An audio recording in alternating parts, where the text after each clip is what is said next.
Hindi ako sigurado, pero maaaring meron siyang games off noon. Ha?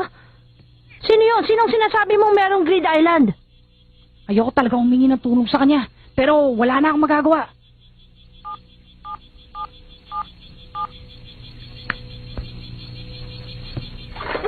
Doto! Ako ito, si Kilua. Oo, ayos lang ako. Sandali, pwede ko ba makausap yung baboy dyan? Huwag kang magsinungaling. Sigurado hindi siya makakalis dyan sa bahay. Maghihintay ako sa linya sa loob ng 10 segundo. Kapag hindi niya ako kinausap, dudurugi ko ang mga laruan niya.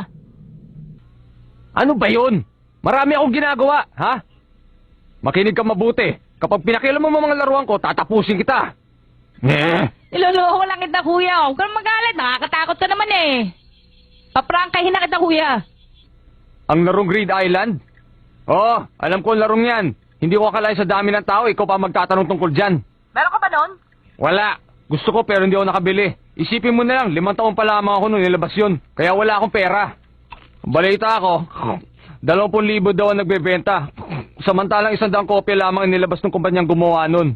Ginawa ko na lahat para makabili, pero wala talaga akong makita matinong nagbebenta ng Grid Island. Napagod na rin ako sa kakahanap ng larong yan. Kaya naisip ko, magpapahinga na lang ako. Basta balita ko, alamat na raw ang larong yan. Kaya kung ako sa'yo, wag mo na lang hanapin.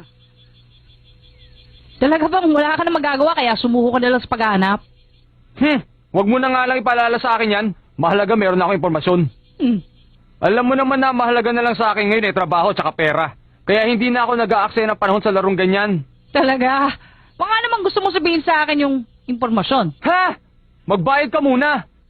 Paano kung ibigay ko sa'yo ang memory data ng Grid Island? Payag ka ba?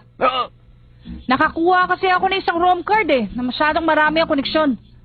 Kung pag-aaralan mo mabuti ang datos, siguradong pwede kang makagawa ng maraming kopya ng laro. Niloloko mo ba ako? Ayoko na masamang biro, ha?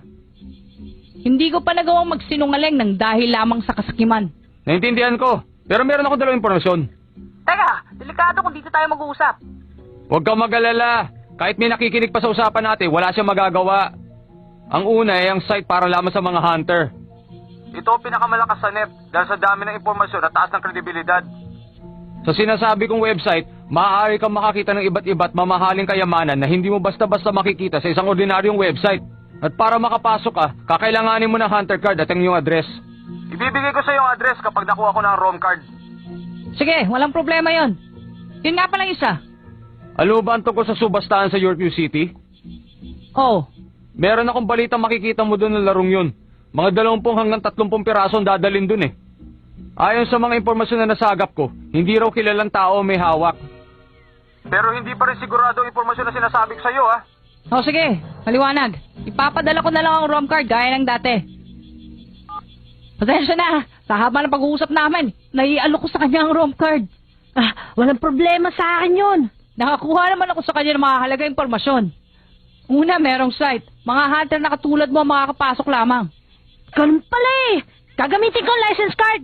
Sandali! Gagamitin mo ba dito yan? Mabubulgar ang iyong address kapag ginamit mo ang computer dito sa inyong bahay. Maraming mapagsamantalang taong pupunta dito para kunin ang license card mo. Sige ka. Oo nga no. Sa ganitong kaso, dapat pampublikong computer ang ginagamit mo. Gaya namang nasa computer shop. Kung sa bagay, kahit makuha pa natin ang address, siguradong hindi rin tayo makakapasok sa kanilang website. Teka, ano naman yung isa? Ang magaganap na subastahan sa Yorkview City. Ha? Sinabi niyang baka hindi totoo ang impormasyon. Pero sinabi niyang may nasagap din siyang balita na isusubasta lang ilang piraso ng Grid Island. Ha? Talaga? Sabi niya, isang hindi kilalang tao may hawak ng mga yon. Maaari kayang ang taong yun ay si Jean? Oo, maaari. Kahit ano pa ang mangyari, kailangan lamang iswertein tayo para mapasakamay natin ang Grid Island na yon. Si Jean Freaks, Yorkview City, subastahan, Kilua! Oo, kailangan natin pumunta doon. Sa Yorkview City!